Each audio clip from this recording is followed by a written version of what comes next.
شفاء لروحي وحبل المتين ورحمة قلبي وحصن الحصين. شفاء لروحي وحبل المتين ورحمة قلبي وحصن الحصين.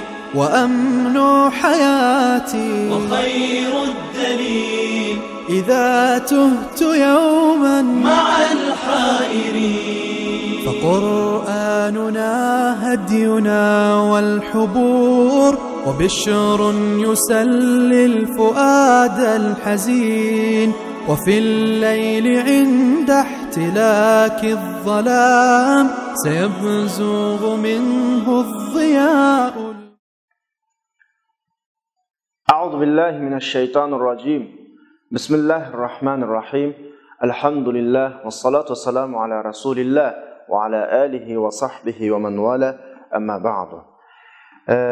Biz ilgirki derslerimizde Kur'an ve tefsir hakkında bir kısım düşüncelerni bergandan keyin oldingi dersimizde A'udhu billahi mineşşeytanirracim hakkında düşüncelerni birib o'tgandik. Endi bugungi dersimizde Allah'ın fazli merhameti bilen Sura Fatiha'ni başlaymiz. Sura Fatiha'nın şidinmi birinci ayeti hesaplanadigan Bismillahirrahmanirrahimni başlaymiz. Hammamizga ma'lum Sura Fatiha her bir Müslüman özünün gündelik hayattaki ibadetide, yani 5 vakt namazıda her rekette birden okumusu bulmaydigan muhim surlarning birisi. İnşallah bu sure to'g'riliq tafsiliy to'xtalamiz. Zemin ustida o'zini musulmon deb hisoblaydigan har qanday odam yotqi biladigan, yotqi o'qiy oladigan bu sureninki ma'nosini, tafsirini inşallah yani her qanday odam bilishi kerak deb qaraymiz. İnşallah Allah'ın fazli merhameti bilen Sura Fatiha'da bir kadar kengroq to'xtalamiz. Abdur Sura Fatiha'nın tefsirini Bismillahirrahmanirrahim'den başladı. Davat duaptur. El-Kur'an mundu lahzatillati nazala fiha nazala maqrunan Bismillah subhanahu ve ta'ala. Kur'an düşken tunca minutun tatip Bismillahirrahmanirrahim bilen bille düştü. Biz bilimiz Kur'an-ı Kerim'den tunca düşken ayet İqra bismi rabbikellezi halaq. İqra bismi rabbikellezi halaq. Endi muşu noktaga dikkat qilganimizda Allah insoniyatga qilgan tunji kitap o'qu degan bo'lsa, shu o'qish bilan billa agashtiriblar billa beshida emas. Chunki uning beshida insoniyat nimani o'qishni, kimning nomi bilan o'qishni, qanday shaklda o'qishni bilmaydigan bo'lg'achqa insonga eng muhim narsa o'qish. Shu vajidan o'quv bilan boshlagan bo'lsa-mu, ammo Bismillahirrahmanirrahimninki o'rni, fazilati va biz inshaalloh darsimizda bayon qiladigan bir bilik ahvollar sabablik o'qishning keyindan Iqra bismi robbikellezi deb, yani bismillah billah boshlandi. Yani biz şu Kur'an'ı tilavet qilgan vaqtimizda-mu Allah irada qilgan shu boshlashdan boshlaymiz. Allah tunji oyatni bismillah bilan tushirgan bo'lsa, biz ham endi Qur'oni Karimni o'qiyotgan vaqtda Bismillahirrahmanirrahim bilan boshlaymiz. Ya'ni boshlanish cho'qim bismillah bilan bo'lish. Bu Allah irada qilgan shakl bu. Vahiy Peygamber Aleyhisselam'a sözlegen tunji söz Iqra bismi robbikellezi halaq. Bunu bayatını dedim, hemen bilimizin İqra düşken deyimiz. Yani Kur'an-ı Kerim'ninki tunji başlanışı, Kur'an'ın düşüş başlanışı kainattaki hizmetini devamlaştırır için yanına Bismillah oldu. Yani İqra bismi rabbike der, Bismillah degen ma'nodagi bismi rabbik birinci düşken ayette hem tilg'alindi. Endi biz hozir o'qiyotgan vaqtimizmi, yani shu boshlanishlarni o'qiymiz. Shunga biz her zaman Kur'an okumakçı olsak, hususan Sura Fatiha okumakçı olan vaktimizde, Sura Fatiha'nın bir ayeti sübütüyle, başka Kur'an okumakçı olan vaktimizde, tüvende sözleydiğen bir bölük hikmet, bir bölük məqsədlər tüpeyli. Məqsədlər sebeplik biz her işimizni bismillah bilan boshlaymiz. Chunki Alloh insonga qilgan tunji xitobida bismillah tilga oldi. Bismillah bilan boshladi. Yani Muhammed aleyhissalatu vesselam Hira g'oridagi vaqtda Jibril keldi. Bu voqelikni ba'zilaringlar anglaqliq, ba'zilaringlar anglamagliq anglab o'tayli. Jibril keldi. Qur'on vahiyisini ko'tarib kelgan bu farishta bilan Allohning Rasuli Muhammad aleyhissalamning o'ttiridagi tunji uchrashuv Iqro bilan boshlandi. Yani Jibril kelib payg'ambar aleyhissalamga o'qi dedi. Tunji kelgan vaqtida.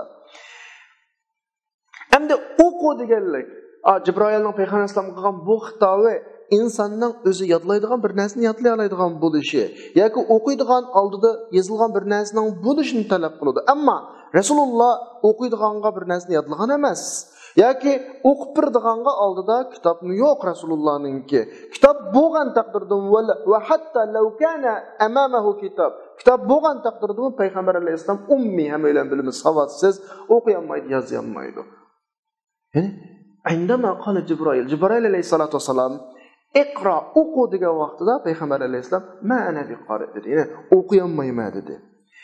Payg'ambar alayhisalom o'zining amaliy ahvolida to'g'ri edi, o'qiyamayman degan mantiqli edi, ya'ni Rasululloh o'qiyamaydi. 40 yoshgacha Rasululloh shu Makkaning ko'chalarida azroq cho'ng'andan keyin Shamlarga borgan ancha-muncha tijoratni hisob qilgan vaqtda shu yerda o'sib etilgan, shu jamiyat o'sib etilgan savodsiz. Ya'ni Rasululloh o'qiyamaydi. O'zining amaliy ahvoliga qarata Rasululloh tamoman haqliqda o'qiyamayman deyishdi. Bu so'zni 3 qitim takrorladi. Jibril takrorladi, payg'ambar alayhisalom takrorladi. Ya'ni Jibril alayhisalom Allohdan kelgan vahiy bilan payg'ambar alayhisalomga o'qi deydi. Rasululloh men o'qiyolmayman deydi. Mana bu yerda islomdagi, mana bu nokta islomdagi da'voning boshlanishi. Ya'ni ilohiyat buyruq bilan insonlik uning qaytarilgan inkosning boshlanishi. Allah o'qi dedi. Bu ilohiyat buyruqi. Bizga ham bo'lyapti bu buyruqlar bugungi kunda. Payg'ambar alayhisalom o'zining insonligi va navbatdagi ahvoliga qarab turib o'qiyamayman dedi. Nima insonning ilohiy buyruqlarga beradigan tepkisi bu. Ammo buni bilan inson bu yerda halok bo'lib ketmaydi. Masalan, keyingi qadamlar. Bular deydi, qanday bu yerda Alloh o'zining rasuliga o'qi desa, rasul va o'qiyman deb javob qaytaradi. Bu qanday gap deydi? Biz deymizki Alloh subhanahu va taolo ilohiy qudrat bilan so'zlayotdi. Ya'ni har shayga kun desa, ya'ni bo'l desa, bo'ladigan qudrati bilan davatidi o'qi degan gapni. Chunki Alloh qila oladi, Rasululloh 40 yoshgacha savodsiz yashagan Rasulullohni Alloh bizga savodli butun dunyoga ish o'rgatadigan, butun dunyoning muallimi qilib bergan mana bir qudrati bor Allohning. Bu qudratlarni o'qi davatidi. Ammo shu vaqtni o'zi Rasululloh bir kalima o'qiyamaydigan insonlik bilan so'zlab o'qiyamayman deyapti. Bu ikki xil ahvol. Chunki Alloh o'qi deb o'qita oladi. Amaliyotda Rasululloh o'qiyamaydi. Yani hammasi to'g'ri bu. Bu qandoqdir bu yerda Rasululloh Allohga qarshilik bildirganlik emas. Bu inson o'zining to'g'ri haqliq Rasululloh cho'qda o'qiyamayman deyishi. Biroq Allohning qudrati bu yerda bu o'qiyamaydigan, yozolmaydigan payg'ambarni qiyomatga qadar insoniyatning hammasiga muallim, o'qituvchi, ustoz qilib beradigan Allohning qudrati. Bu Allohning qudrati. Chunki odatdagi normal insonlar, barliq insonlarga inson o'rgatadi. Masalan, bizmi insonning qo'lida o'qidik, yana birisimi insonda o'qiydi, bir maktabda o'qisa insonda o'qiydi. Insonning ma'lumotini inson beradi dunyoda. Lekin payg'ambar alayhisolatu vasallamga Alloh o'rgatadi. Ya'ni insoniyatning ulamolarining eng cho'ng muallim bo'lish uchun. Ya'ni eng cho'ng kishilarmi, eng ulamolarmi payg'ambar alayhisolamning ilm ma'rifatini olish uchun. Shu yerdagi Allohdan kelgan uslub bunday keldiki, iqro bismi robbikallazi xalaq. Mana bu nuqtaga alohida diqqat qilinglar. Alloh o'qi dedi. Rasululloh normal insonlik bilan, normal tabiati bilan, o'zining amaliy sharoiti bilan o'qiyamayman dedi. Haqliq. Chunki insonlar o'qish, yozishni bilmaganda o'qiyamaydi. İnson normalda insondan o'rganadi. Ammo payg'ambar alayhisolamdan payg'ambar alayhisolam Allohdan o'rganmoqchi. Alloh o'zi o'rgatmoqchi Rasulullohga. Unda olgandan Allah'ın cevabı yerdə sen başqa insanlara oxşaş oxumaysan sen Rabbinin namı ilə oxusan. Sən ögüdüğünü insanlar emas. Sen insanın öğrenmeysen, insan okusu okumaysan, belki Rabbin ögüdüdü sana da ma cevap geldi. İqra bismi rabbikellezi halakal insana min alaq. Rabbinin namı ilə oku dedi. Yani Allah subhanahu wa ta'ala seni yoktan barqıp yaratkan Allah seni dünya ölümü alır aciz kegüdek. Dünya hadaratları onundaki bir nesini keltirişke aciz kegüdek bir kitabını sana okutudu. Allah okutudu sana bu ne? Sen okuyduğun şu Kur'an ve sendeki bir savasız peygamber kelgüsü möcüzü buludu. Senden bunu anlatkan adamlarla emasmış Kur'an çıkan vakitte bütün dünyaya. Yoki şu Kur'an tushgan vaqtdagi vaqtdilam emas, balki qiyomat turganga qadar. Sening masalang bu. Şu sen o'zingni normal, o'zingning mantiqsi bo'yicha o'qiy olmayman dema, sen Robbingning nomini o'qiysan. Sana Robbing o'rgatdi buni. Sening ma o'qishing boshqa insonlarning o'qishiga o'xshamaydi sening o'qishing. Deb, shunga oyatda Iqra va robbukal akram deb yana bir qitim takrorladi. Dastlabda Iqra bismi robbikellezi Rabbingning nomini o'qu degan bo'lsa, o'sha oyatning keyindagi 3-oyatda Iqra va robbukal akram dedi. O'qu. Robbing karamlikdir deydi bu yerda. 5da Rabbingning nomi bilan o'qu degan bo'lsa, endi Robbing karamlikdir deyotdi. Ya'ni sana bo'lgan fazli marhamati favqulod. Sening masalan boshqalarga o'xshamaydi. Odatda karamlik degan sifatni akilishda bir nuqta bor bu o'rinda. Va robbukal akram. Robbing karamlikdir. Robbing sixidir. Robbingning fazli marhamati yuqoridir degan ma'noda buni akilishda Rasululloh o'qu deb buni akilishda bir masala bor. Ya'ni ey Muhammad sen o'qiydigan allazi sataqra'uhu ya Muhammad sen o'qiydigan bu kitob dünya ziminde ahırlaşqanğa kadar insaniyatning muallimi bo'ladi. Bu bir xil change deb qarasak bo'ladi. Ya bo'ladi desak, bu yerdagi sana o'qitadigan haqiqiy muallim Allah. Dediki Iqra va robbukal akram dedi o'rinda. Men bayat bir nuqtaga alayda eskartdim. Akram deb bir dana sukut var. Robbing karamlikdir. Adat normal tarjima qilgan vaqtda bizning tarjima Qur'onlarimizdan buni karamlik deb qo'yamiz. Bu yerdan bir to'liq ifoda chiqmaydi bu yerdan. Akram degan eng marhamatlik, eng karamlik, fazli ihsoni eng yuqori degan ma'noda. Odatda normalda arab tilda Karim, Akram deb ikki so'z bo'ladi. Karim normal boshqalarga yaxshilik qiladigan, sehi, qo'li uchuq, fazli marhamati yuqori qartiladi. Akram degani uningdan oshirma sifatdosh. Endi ilm bobiga kelgan vaqtida, o'rganish bobiga kelgan vaqtida insonning bir narsa bilishi Allohning karamidan. Allah'ın fazla merhametidir. Allah xalqan insanlara öğütüdü, xalqa insanlara öğütmeydi. Ama öğütüş iki xil buludu. Birisi insandan öğünüdü. Yani mektepte okup öğünüdü, ustaz tutup öğünüdü. Bu Allah'ın fazla merhametidir. Yana birisi insan Allah'tan bivasıta öğünüdü. Bu mu Allah'ın fazla merhametidir? Lekin insandan öğengen vaqtiki Allah'ın fazla merhameti bilen İnsan Allah'tan öğrengen vaqtiki Allah'ın fazla merhameti farq var. Şunu Allah'ın bu yerda işletgeni Kerim ve Rabbukel Kerim emas ve Rabbukel Akram. Senin öğrendiğinin Allah'tan öğrensen, senin malumatların Allah'tan kelidi. Senin o'qituvching Allah bo'ladi. Bu yerda Allah'ın Akram degan sifatda ishlaydi. Allah'ın Akram degan sifatda jilvilnidi, namoyon bo'ladi bu o'rinda deb mayat ishlatgan iborat Akram. Kerim emas. Yani Kerim, Akram degan ikki dona arab tilidagi normal fazli marhamatlik, karamlik degan ifodalaydigan so'zdan Kerimning ifodalaydigan ma'nosi sal to'nroq chiqadi. Akramning yuqori chiqadi. Ma o'rinda Akramni ishlatdi. Ya'ni siz insondan o'rgansangiz bu Allohning karamligiga dalil bo'lsa, ya'ni nima karamligi chunki Alloh sizga o'xshash bir insonning qo'lida ilm olishni qulay qildi. Maktabga kirgizdi, sizni o'qidingiz, har unvonlarni oldingiz. Bu Allohning karamligi.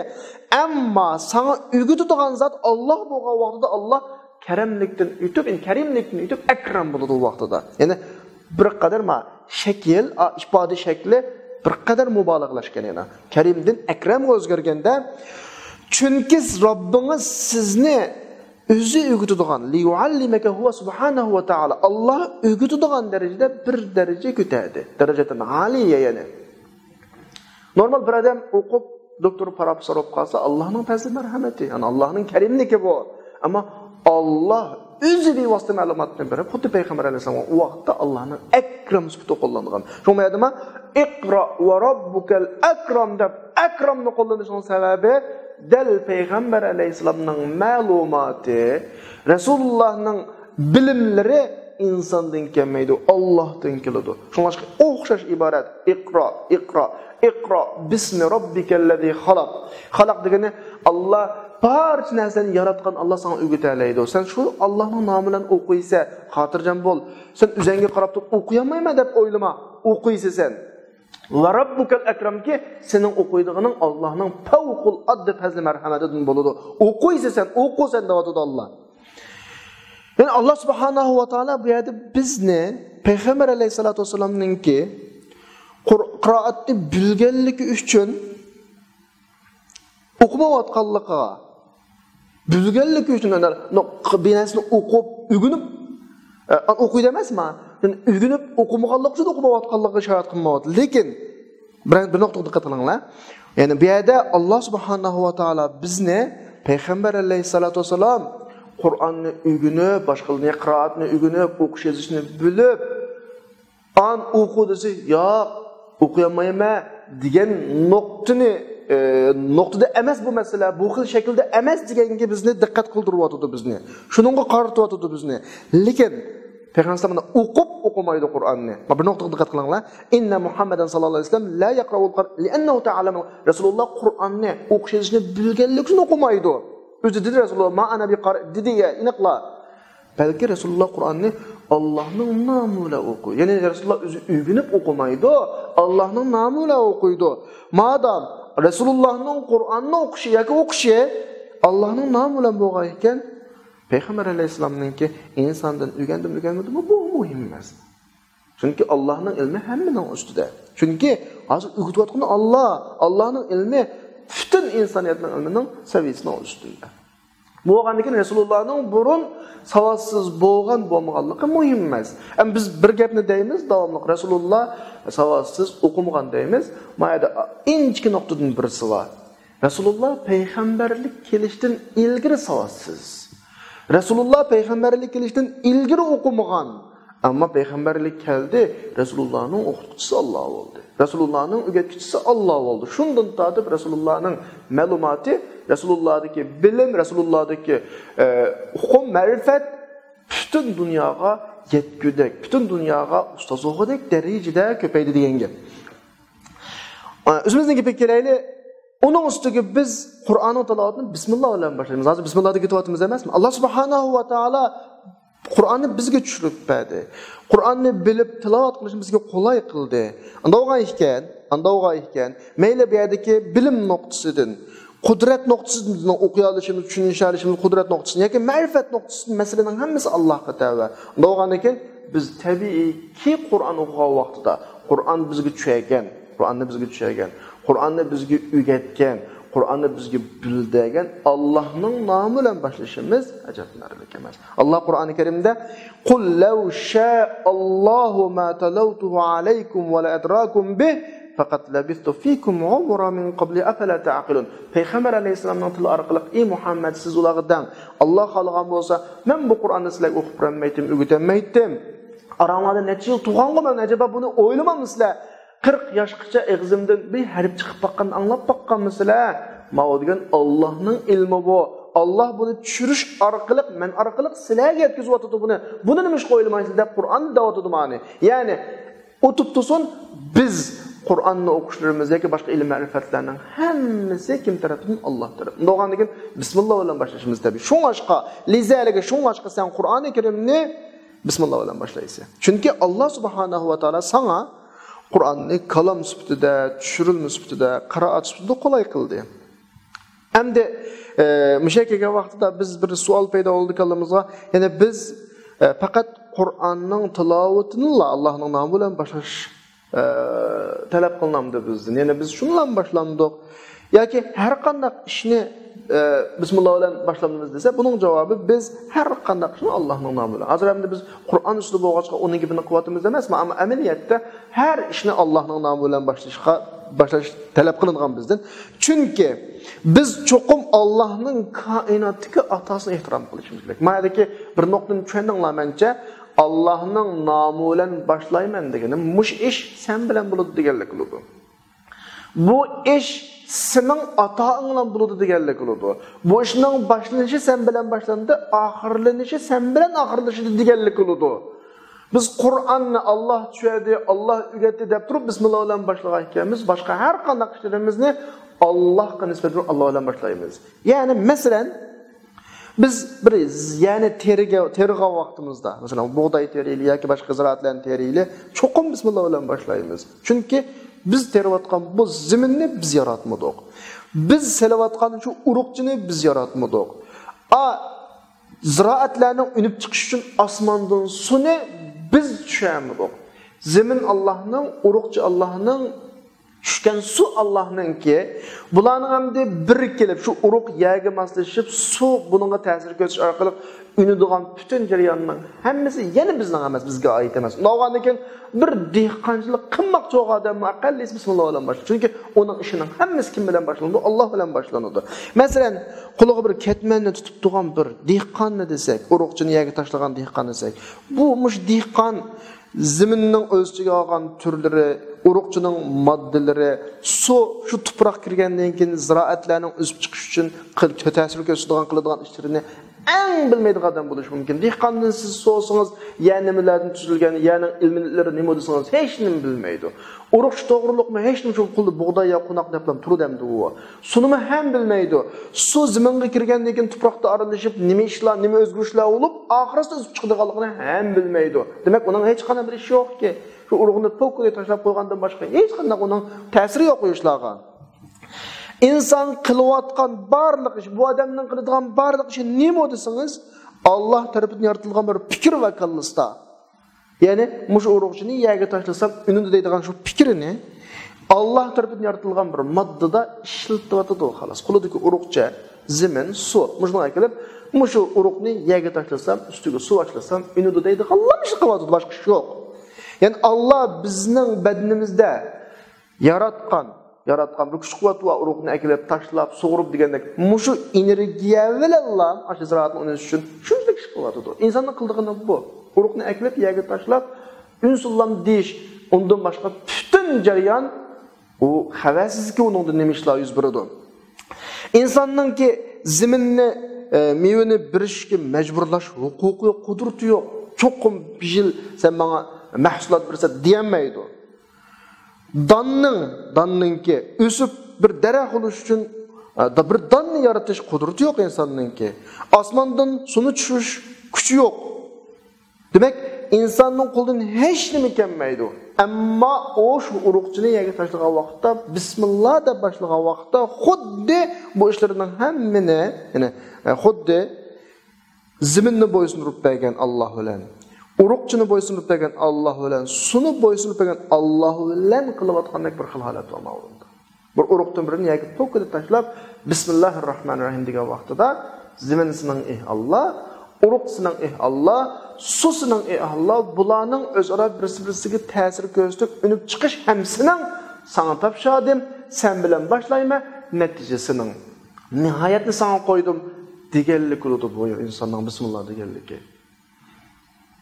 Chunki kulluha bularning hech qaysining insonning qudrati yo'q-ku bularga, kuchi yetmaydi-ku bularga.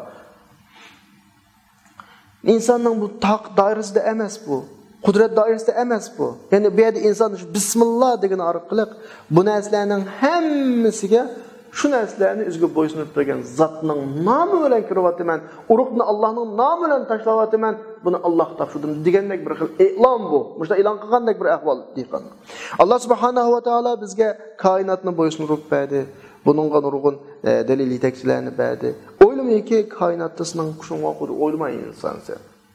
Oylamayki dünyadaki kanuniyetning özlüğü var dep oylam. Biz deymiz dünya bir kanuniyet, dünyanın kanuniyeti deymiz. Kanuniyeti var ama özlüğü yok. Yani müstakil özlükka ega, özü idora qila oladigan, hech qanday sirtdan ta'sir uchmaydigan bir holat yo'q u qonuniyatlardami? Balki aşo qonuniyatmi qonuniyatni yaratgan yaratuvchining qudrati bilan ishlaydi. Agar Alloh xolisa qonuniyat bo'yicha ijro qiladi, agar xolisa to'xtatib qo'yadi. Masalan, atrofimizga shunday qarasak ko'ramiz. Zo'r hajmli tugilar bor. Ko'ndirilgan cho'ng-cho'ng pillar bor. Kichik bir bola yetilib mangadi, bo'ysunib mangadi. Ammo hajmi kichik yilonlar bor, inson uni ko'ndirishga kuchi yetmaydi. O'ylab baqilib, shuning o'z Allohning bizga bergan bir misoli.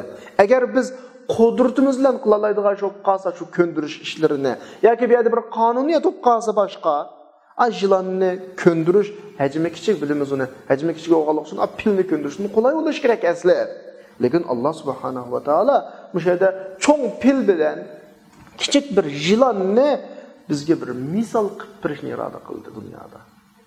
Ya'ni biz bu orqali shuni bilamizki Allah'ның qudrati bilan bizga xalqanni bo'ysunib beradi ekan, xalqanni bo'ysunib bermaydi ekan. Shunga Alloh subhanahu va taolo Qur'oni Karimda avlam yarav ular qarmamdi, o'ylanmamdi anna xalaqna lahum mimma amilat aydina an'aman.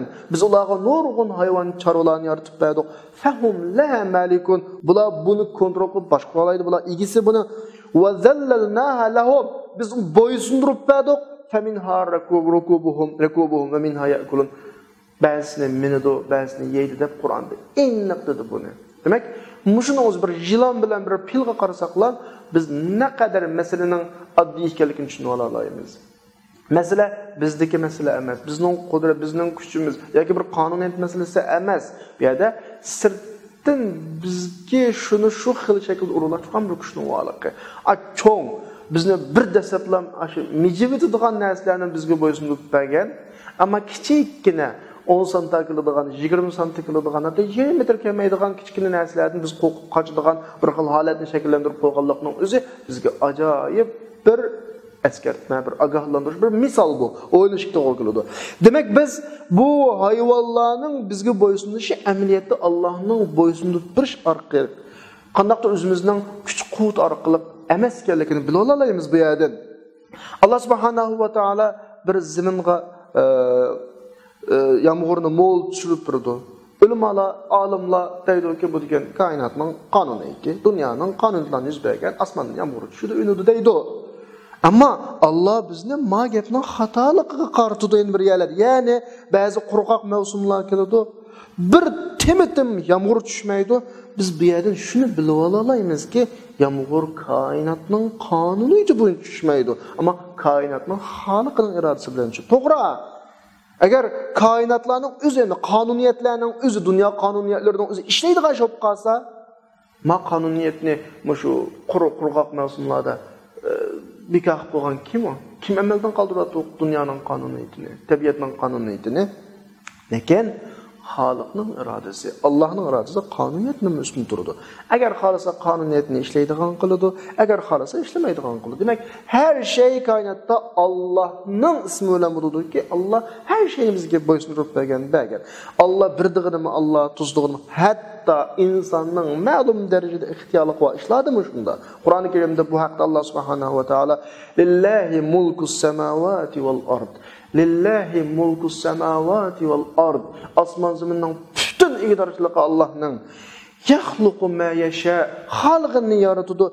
Yahabu liman yasha inatha va yahabu liman yasha dhukura. Xalqan odamga o'g'il, xalq odamga qiz beradi. Aw yuzawwijuhum zukrana va inas. Xalq odamga o'g'il, qiz beradi. Va yaj'alu man yasha aqima. Xalqan odamni tug'mas qiladi. Qarab baqsaqlar, agar qonuniyat bo'yicha bo'lgan bo'lib qolsa, hamma odam ikki putliq butun jismi o'xshash, hech kim tug'mas olmasligi kerak. Yoki ma'lum bir qonuniyatlar bilan o'g'il, ma'lum bir qonuniyatlar bilan qiz tug'ishi kerak. Unda bo'lmaydi ishlar. Hammaninki bir o'rinlashtirilishi bor. Masalan, shu avlod bola masalasida er ayol bir kelsa bola tug'iladi. Bu bir qonuniyat. Lekin mushu qonuniyat yani Allohning buyrug'i bilan ishlaydi. Shunga ba'zi er ayol to'y qiladi, bola tug'maydi. Chunki li'annahu laysa al-qanun huwa alladhi yakhluq bir balani tug'ildirdigini yaratadigan qonun emas, lekin o ash qonunning yaratuvchisining irodasi. Agar xolis ash qonun, ash qonuniyat ishlaydi, agar xolimasa ishlamaydi. Onun xizmeti bakavab qiladi. Alloh subhanahu va taoloni qonuniyat boshqarmaydi, balki Alloh qonuniyatni boshqaradi. Dunyoning qonuniyatlarini. To'g'ri? Bayan dedik.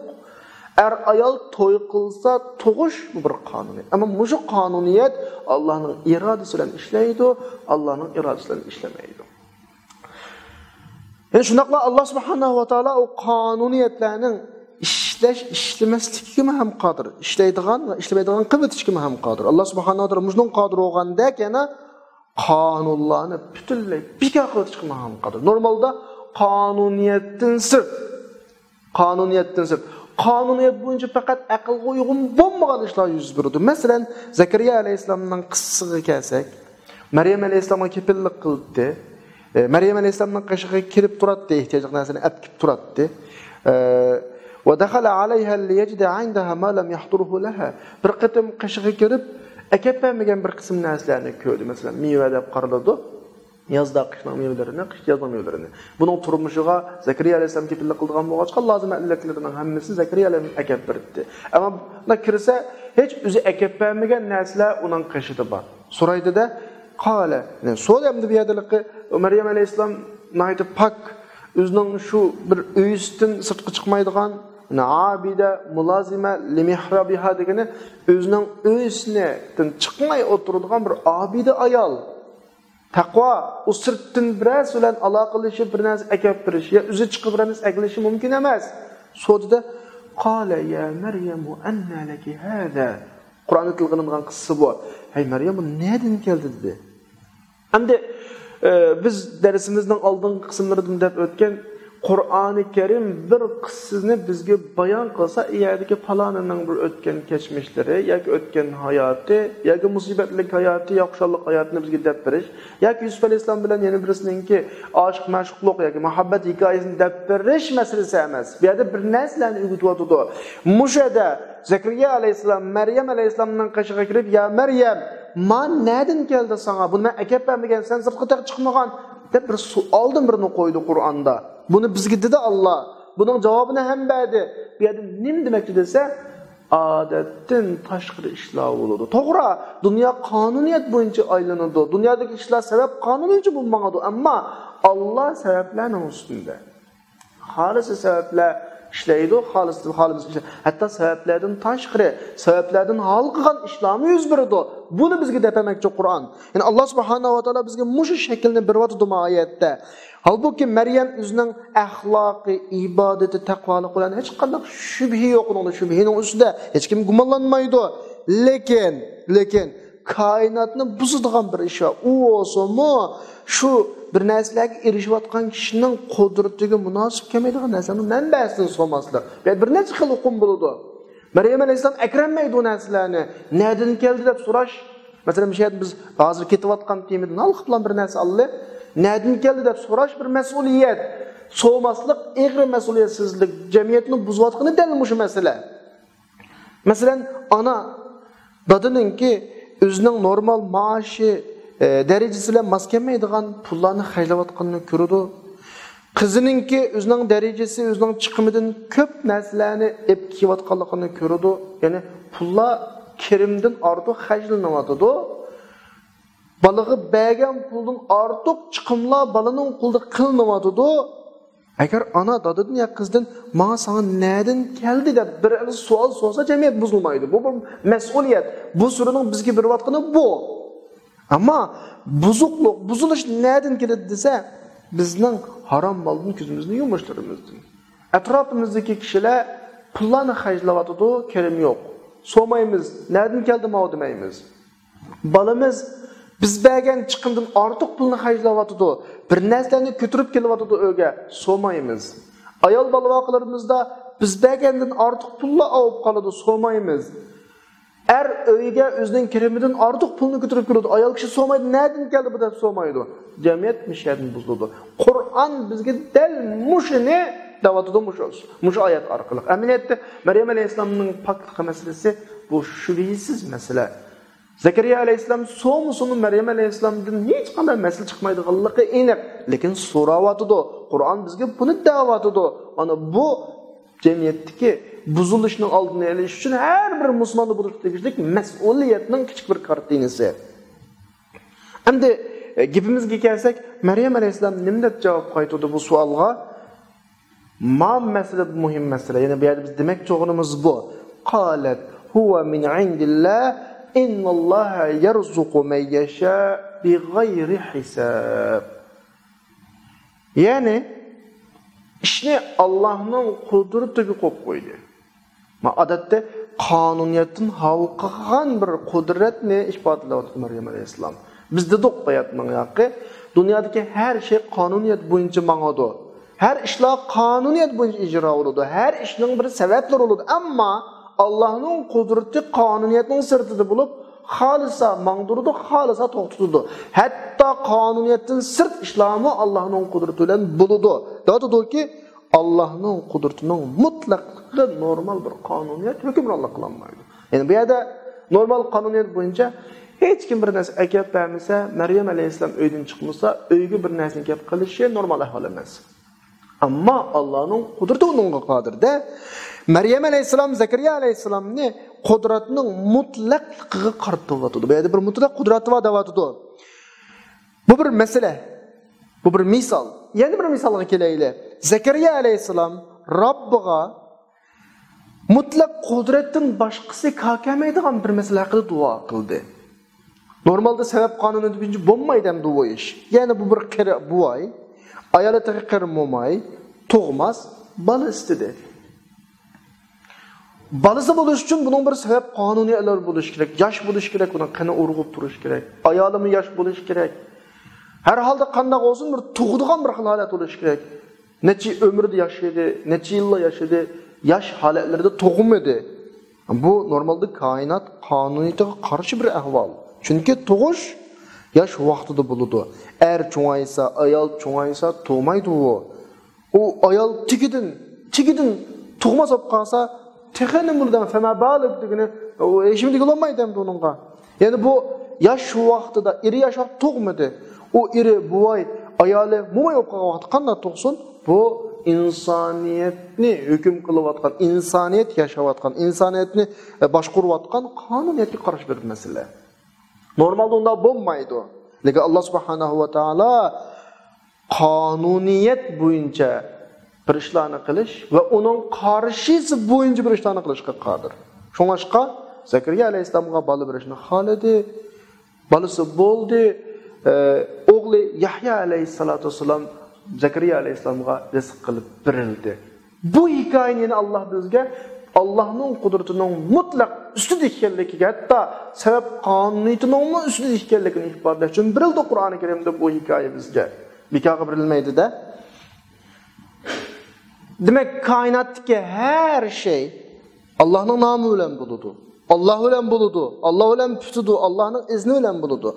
Kainat ne? Sebepler kontrol kılıdı toğra. Lekin Allah'ın iradesi sebeplerden üstün. Sen her şeyin Allah'ın namı bilen başlayan vaktinde Allah ne? Sana yardım kıldığı kışın kalkan bulursa. Allah sana yardım kalkan buludu. Hem de ama oylasak bu Allah'ın pavuklat bir rahmeti. Davatıdı ki, men bilen başlayışını davatıdı. Menin namım bilen başlayışını davatıdı. Men yardım kılamen davatıdı. Yani Allah'ın rahmetinden birisi, Allah'ın rahmetinden Allah bizge her şeyin Allah'ın namı bilen başlayışını öğretti. Çünkü Allah subhanahu wa ta'ala, yani Allah diyen söz, Allah'ın bütün mükemmellik sıfatlarının hemini, Allah demek, Razzak demek. Rızıkta tutuşka vaktimizde mi maskelidu? Allah demek, qadir demek, qiyin ishlar tutishga vaqtimizda mı hammasi keladi. Allah demek, Rahman demek, Rahim demek, Alim demek, Xabir demek, bütün mükemmellik sıfatlarının hammasi Allah degan nomning ostiga jo'glashgan bo'ladi. Shunga bismillah deb boshlagan vaqtimizda har qanday ishimizga mos keladi. Har qanday ishimiz hal bo'ladi, qulayliqlashadi. Ya'ni demak bu yerda odatda odamning ish harakati nurg'un sifatlarga ehtiyojli. Masalan, sen bir ishni boshlagan vaqtingda Allohning qudrati, quvvati, yordami, rahmatiga ehtiyojli. Masalan, Alloh subhanahu va taolo Alloh degan hamma sifatni o'z ichiga oladigan bir ismimizga depamagan bo'lsa, biz ehtiyojli sifatlarni muayyanlashtirishimizga to'g'ri keladi. Ishmakchi bo'lsak yoki bir qiyinchilik duch kelsak, nima deymiz? Bismil qodir. Shundaymi? Bir pul tepish ishlariga tutish qilmoqchi bo'lsak, Bismir Razzaq masalan degandek bir boshlash to'g'ri keladi.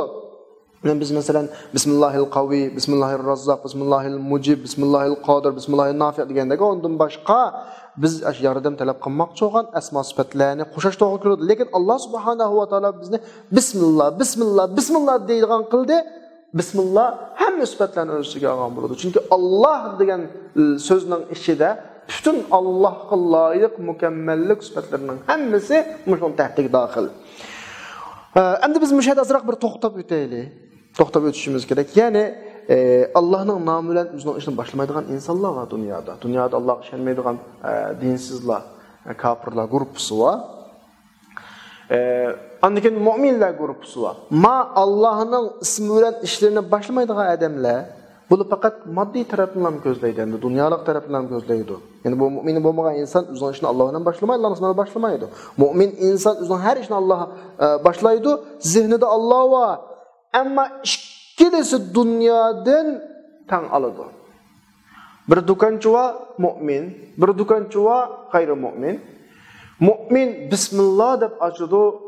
Mu'min bo'lmagan do'konchi, ya'ni musulmon bo'lmagan do'konchi, bir tijoratchi bismillah deb boshlamaydi. Ikkilisining savdosi bo'ladi, har ikkilisi pul topadi. Chunki Alloh hammaning Robbi, hammaning Parvardigori. Allohning hayotga chaqirgan butun xalqiga birish sifati bor. Alloh birdi uni, dunyoga akeldi ularni, cho'qim birdi. Lekin dunyo insonning haqiqiy hayoti emas. Balki haqiqiy hayot oxirat. Zihnida dunyo bilan inson shu dunyo miqdori oladi. Allohning ki parvardigorlik birish miqdorida Alloh insonni dunyoga akaga ekan, uni hargiz qo'yib qo'ymaydi. Dunyo miqdori oladi. Allohning dunyoda bir bergan miqdorida oladi, ammo zihnida Alloh va inson Allohning dunyo oxiratdagi birish miqdori bo'yicha oladi. Demak, zihniga Allohni so'qmagan inson Allah onu dünyada ekegenliğin keyin onunla belgilenmek miqdarda alıdı. Kallasqa Allah'ını kirgizip durup Bismillah degan insan dünyadaki Rablık sıfatı bilan belgilengen taqsimotni alıdı ve ahiretdeki taqsimotni ham alıdı.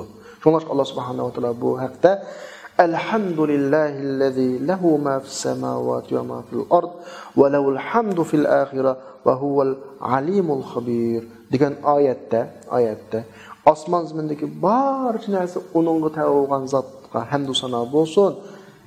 Allah uchun hamd oxiratda deb, yana osmon zimindeki barcha narsa tavba bo'lgan, igidorchilik bo'lgan zotga hamd sano bo'lsin deb bo'lib, onunga hamd oxiratda deb bir qiz gapni qo'shib qo'ydi.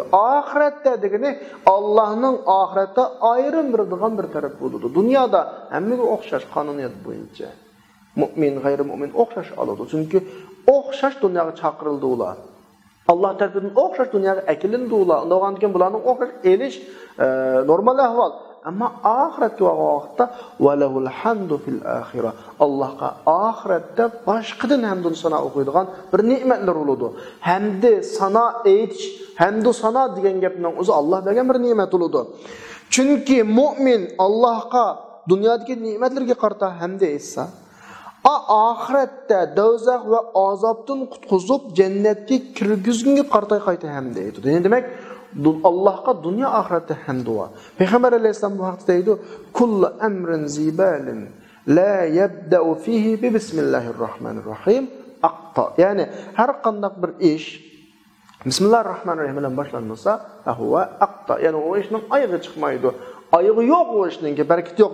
Yani buradaki aqta degan so'zning ma'nosi oxirisi yok, oxirisi uzuk, yani kamchil, zayo bo'lib ketadigan ish o oxir. Chunki sen ishingni bismillah bilan boshlanmagan vaqtida bir nuqtaga diqqat qilinglar. Bismillah deganlik, ishim Alloh bilan bo'ladi deganlik. Mening kuchim yetmaydi bu ishga deganlik bo'ladi. Bu ishni Alloh menga betaraf qiladi deb ishni Allohga topshirganlik bo'ladi.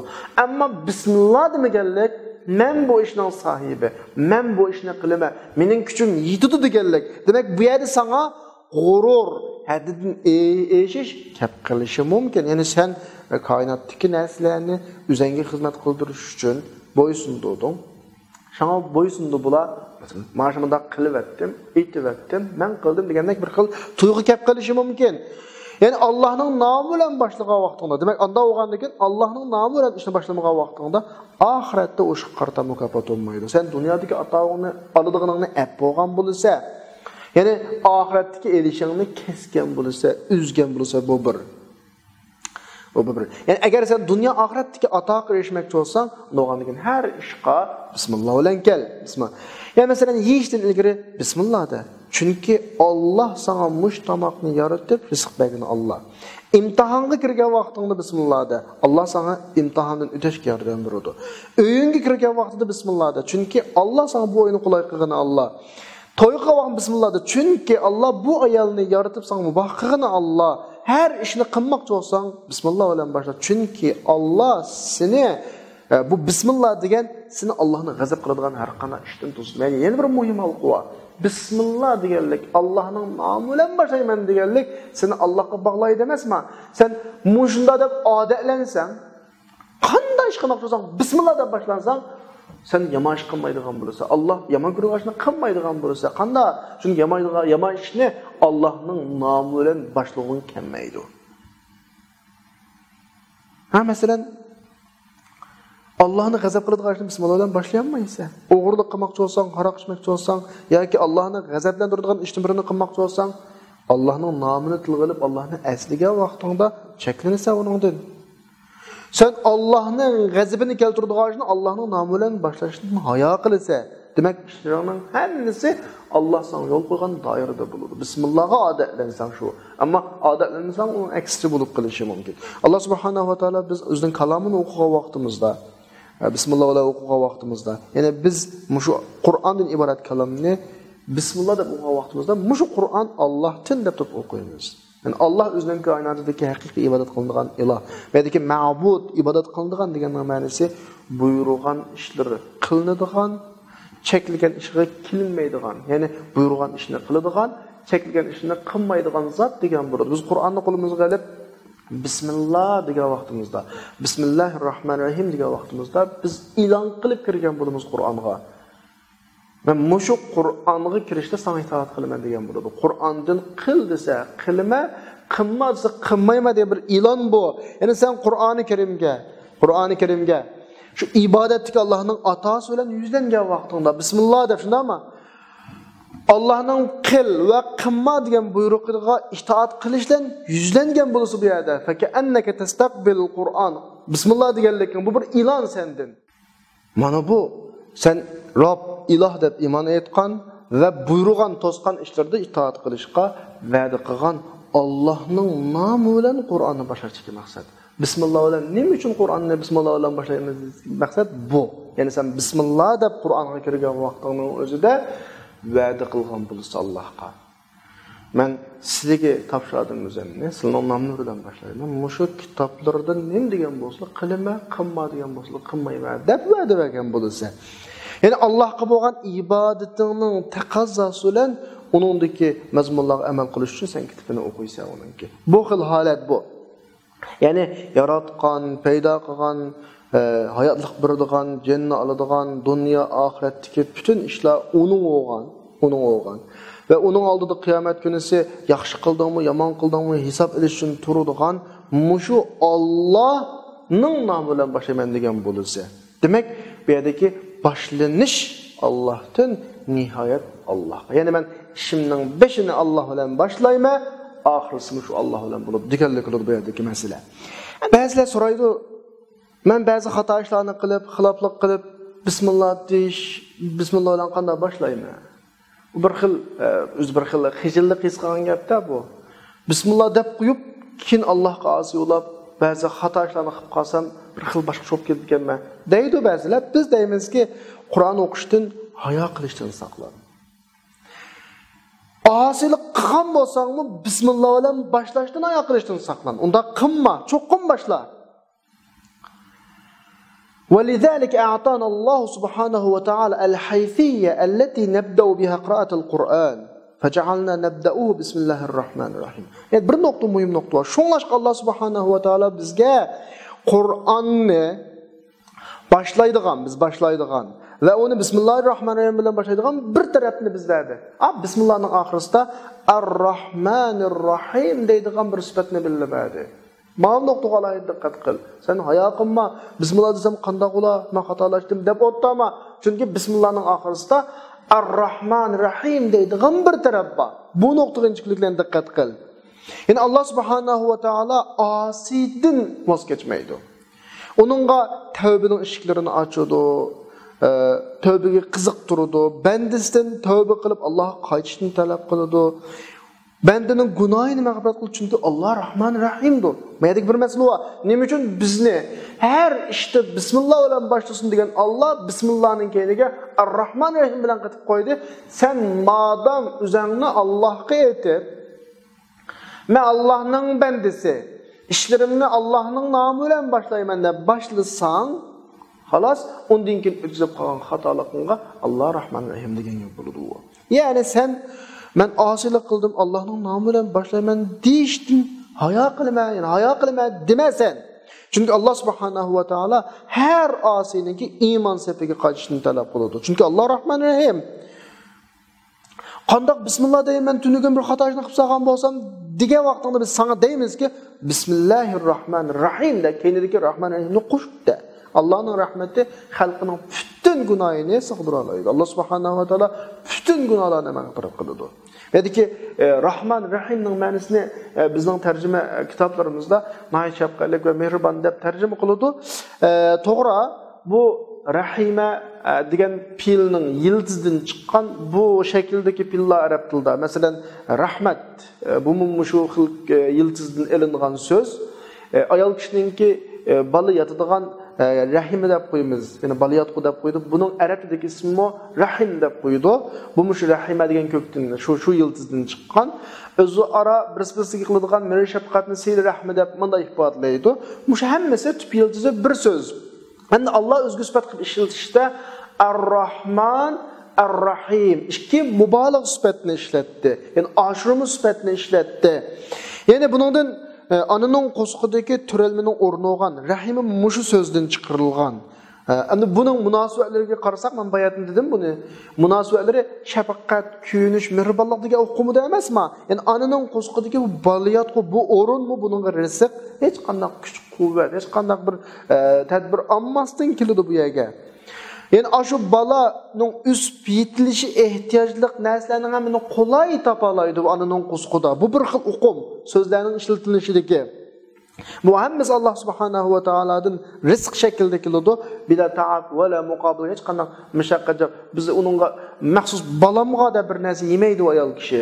Balamga deb alohida bir qilmaydi. O'zi normal bir kishilik yashaydi, bir kishilik ichida bir kishilik yeydi, ammo balig'i ehtiyojli bütün narsalar ta'minlanadi. Buning o'zi bir mehr shafqatning kichik bir kartinasi, mehr shafqatning simvoli bu. Shunga anının bala yatadigan baliyatqusini arabchada Ar-Rahim deb ataydi. Ya'ni yildizni surish qilsak, bu so'zning ma'nosi mehr shafqat degan ma'noda insonning o'sib ketilishining tunji mehr shafqatning birinchi qadami. Masalan, anının balığa bo'lgan mehribonligiga, kuyimchaligiga qarasangiz bo'ladi. Anının balasining xato ishlaridan o'tib o'tishlari, balaning anaga qaytib kelishini xushal bo'lib, qarab baqsa, bala qanchalik xatolasa ana kechirib o'tadi. O bala bilan ananing o'tiridagi munosabat nada? Alloh bilan bandasining o'tiridagi munosabat nada? Bir ana o'zining bolalarining o'tkazgan xatoligini kechirim qilvatgan yerda Alloh qanday bo'ladi? Hadis qudusiyda keladi. Ana-Rahman deydi Alloh. Bir hadis qudusiyda men Rahmanman deydi. Men sil rahmani yaratdim. Ana-Rahman xalaqtur rahma degani men Rahman sil rahmani men yaratdim. Ve onunla mening ismimdan bir ismni ajratib berdim degani Rahman Allohning ismi. Ama sil rahmigim şu Rahmandan chiqarilgan yıldızı bırakın sözün birini işlettiklik. Allah mening ismimden bir ismini bunun ajratib berdim ismim bilen yıldızda sözünü bunun işlettim. Yani bunu berdim. Kim sivri rahmini uğulsa, men şefkat kılsa, men o men şefkatim men uğulayma. Kim bunu üzse, men şefkat kılışmasa, men de men şefkat yok deydi Allah. Qata'tuhu deydi mavrunda. Yani Allah subhanahu wa ta'ala bizga doim o'zining bizga kuyindiganligi, bizga rizq berdiganligini eskartmoqchi bu o'rinda. Bizga tavbaning eshiklarini davom, baban ba'da oxir degani davom etib berdiganligini eslatmoqchi bu yerda. Biz osiylik qilamiz, Alloh bizni gunohimiz tufaylidan vayron halok qilmaydi, ne'matlardan mahrum qilmaydi, qilgan ishlarimiz tufayli bizni vayron qilmaydi. Şoňlaşqa biz Qur'an-ı Kerim'in tilavetini Bismillahirrahmanirrahim bilen başlayımız. Daima bizge rahmetinin işkinin uçuk ekenligini eslişimiz. Kolumuzni asmanga kötürüşimiz. Ya Rab, rahmetini bizden ayrıma deyişimiz. Bizden günahimizden, eskiliklerimizden ötüve deyişimiz üçün. Sebep bu. Bismillah bilen başlayacak sebep. Şu Bismillah bilen Kur'an okuyan adam daim Allah'ın rahmet işkiga ulaşkan buludu, üzülüp ketmegen buludu. Şunda yoldan yiraklap kesse derhal onun qaytib keledi. Demek madem Allah Rahman Rahim bolayken rahmetinin işki menge itilmeydi. Mana bu Bismillahirrahmanirrahim'ninki talebi. Bismillahirrahmanirrahim'den çıkan okumlar. Onun üstüki biz onda qarasak hamda Arapça biladiganlar Rahman Rahimni bayatını dep öttüm. Bu mübalağını ifadelaydigan şekil Arapçadaki. Normalda. Adatda her qanday bir söz bir pillen bağlanıdı yıldız cihatte. Bunun pilisi Rahime yarhamu şekilde çıkıdı. Normal süpet çıkışta olup qalsa Rahim deb süpet çıkırımız. Ama Rahim, Rahman degan süpet bu mübalağa. Yani mezmunun aşırma şekilini ifadelaydigan bir şekil. Normal bir adamni hali bir kalbi yumuşak başqalarga hali kuyindiq adam demoqchi olsak Rahim deymiz odatdikcha.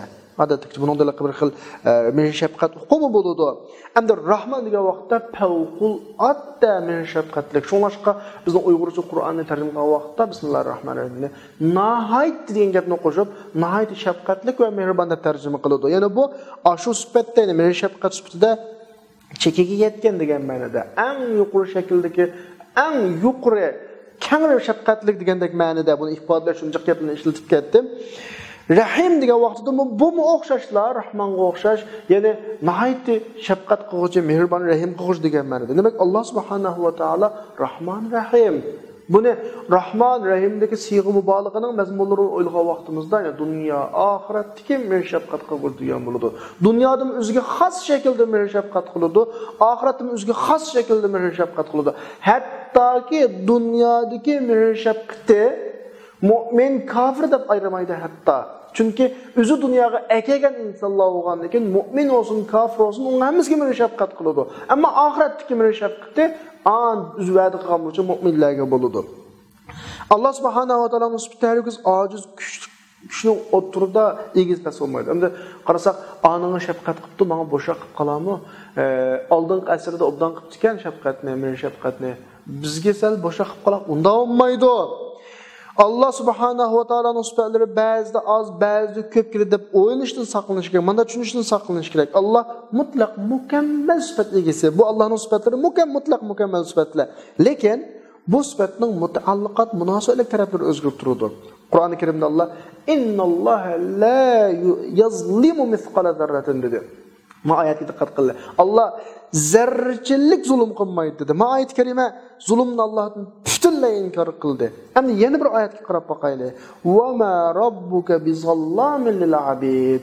Allah bandalarga, o'zining mahluqlariga paqqa zulm qilmaydi. Ikkala ishlatgan iboratga qarasak, birinchi oyatda la yazlimu degan iborat bilan kelib, kendiki misqal zarrani kelish orqali qilchilik zulm yo'q Allah degan bo'ladi. Ikkinchisida zallam degan iborat bilan keldi. Zulm qilmaydi. Zallam deganga ko'p zulm qilg'ish degan ma'noda.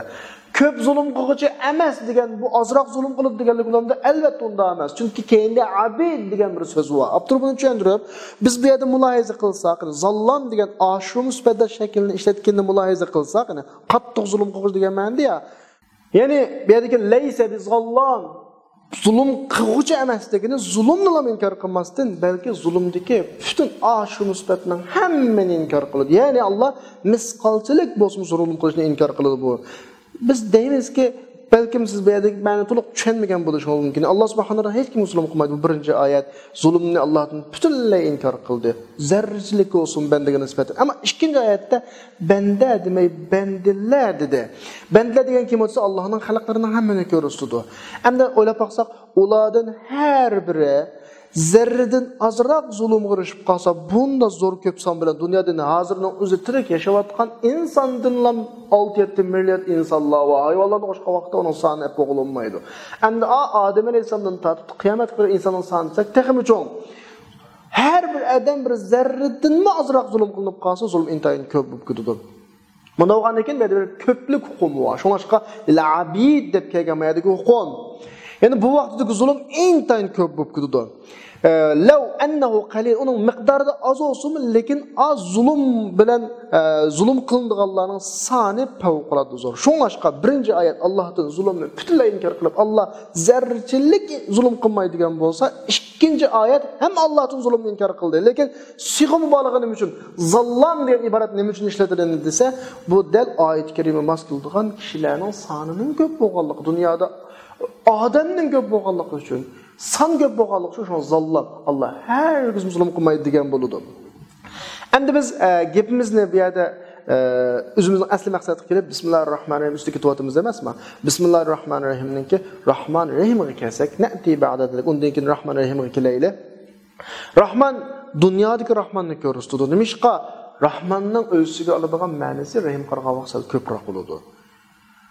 Yani Allah subhanahu wa taala o'zining rahmat bilan o'ziga oldigan odamlarning soni dunyoda ko'p bo'lganligi uchun.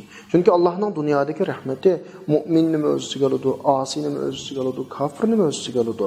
Alloh ularga hayot asoslarini bildirdi, ularning gunohi sababli ularni suv-so'roq tortmaydi dunyoda.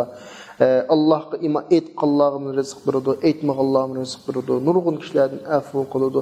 Demak, Allohning dunyoda rahmatiga erishadigan kishilarning, ya'ni Allohning rahmati dunyoda o'ziga olgan kishilarning soni, ularning iymon etgan, etmagan bo'lishidan nazarini saqlashdan butun xalqi ma nuqtadan Rahman Allohning dunyodagi sifati bo'ladi. Ammo oxirat Alloh mu'minlarga ham rahim qiladi. Çünkü kuparlar, müşrikler Allah'ın rahmetini qo'lida ahiretde. Yani Allah'ın rahmeti ahiret özüge aldığan kişiler dünyadaki Allah'ın rahmeti özüge aldığan kişilerden san cihette az oludu tabi. Dünyada Allah mu'min olsun, kafir olsun hemmizge mürşefkat kılsa ahirette mu'minlerge Allah mürşefkat kıldı. Şuna çıkan ikisinin farkı bu. Rahman sel mübalağa yani aşımı cihet sel yuqurrak, Rahim tühenrak. Rahman dünyaya qartılsa, Rahim ahiretke qartıldı. Ama ona desek Rahim'nin özümü aşımı süpetlaştırsa, bunun aşımlığı nereden da olsa, anadan olsa dese, yadaki mübalağa nereden gelir dese, mübalağa ata ve atadaki mengülük. Ahirette gerçi erişidiğin kişiler az olsun mu? Ama onların erişidiğinin köp buludu. Erişidiğinin muddeti mengülük buludu. Bu fark. Bu fark yani.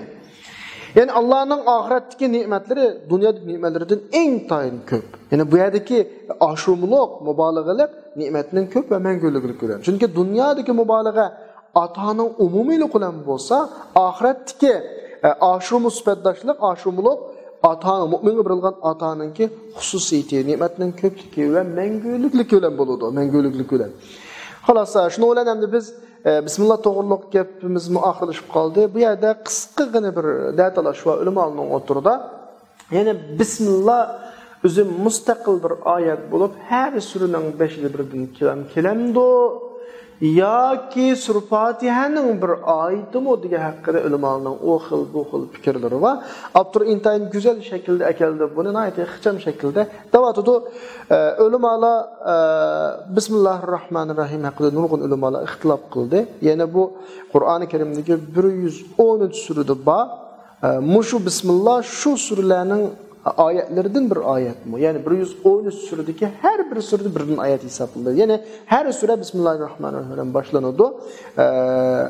Bunda o'ganda boshlanish shu Bismillahni suraning birinchi surasi deb turib hisoblanadi.